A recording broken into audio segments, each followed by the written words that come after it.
নমস্কার বন্ধুরা, ডলি রন্ধনশালায় সবাইকে স্বাগত। আশা করি তোমরা সবাই ভালো আছো।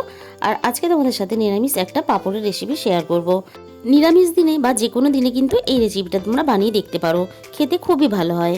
এখানে আমি একটা ছোট সাইজের চিচিঙ্গা কেটে নিয়েছি আর ডুমো ডুমো করে একটা ছোট সাইজের আলু কেটে নিয়েছি। আর এখানে আমি 3টে পাঁপড় নিয়েছি। এই পাঁপড়গুলোকে আমি ছোট ছোট টুকরো করে কেটে নিলাম। এবারে এদিকে তেল খুব ভালোভাবে গরম হয়ে গেছে। তেল গরমের মধ্যে আমি পাঁপড়গুলো দিয়ে ভেজে নেব। এই কাজটা আমি সাথে সাথে তোমাদের কাছে একটা কথা বলে নিই, আজকের রেসিপিটা তোমাদের ভালো লাগলে অবশ্যই ভিডিওতে একটা লাইক করো, আর প্রচুর প্রচুর নিজেদের বন্ধুদের মধ্যে শেয়ার করো, আর চ্যানেলটাকে সাবস্ক্রাইব করে নিও এরকম নতুন নতুন অনেক রেসিপি পেতে। আমার সমস্ত পাঁপড় ভাজা হয়ে গেছে। এরপরে আমি ফোড়নে দিয়ে দিলাম অল্প একটু কালো জিরে, আর আমি এখানে দিয়ে দিলাম অল্প একটু হিং। নিরামিষ তরকারিতে হিং দিলে খেতে খুবই ভালো লাগে। আর কেটে রাখা আলুগুলো আমি তেলের মধ্যে দিয়ে হালকা নাড়াচাড়া করে একটু ভেজে নেব। এরপরে আমি কেটে রাখা চিচিঙ্গাগুলোও দিয়ে দেবো। চিচিঙ্গা আর আলুটা আমি এখানে 2 থেকে 3 মিনিট এইভাবে ভেজে নেব। মাঝখানটা একটু ফাঁকা করে আমি এখানে দিয়ে দিলাম অল্প একটু আদা বাটা, আর দিয়ে দিলাম স্বাদ মতো লবণ।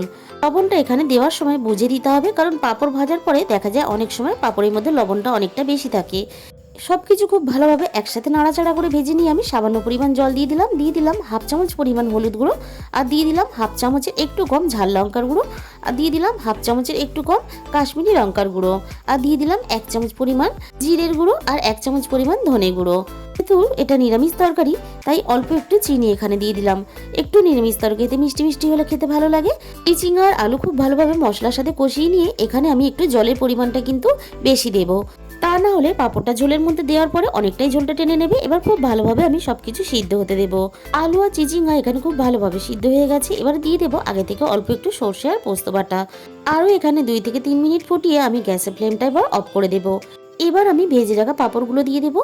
ফুটন্ত ঝোলের মধ্যে পাঁপড় দিলে পাঁপড়টা অনেকটাই নরম হয়ে যায়, খেতে খুব বেশি ভালো লাগে না।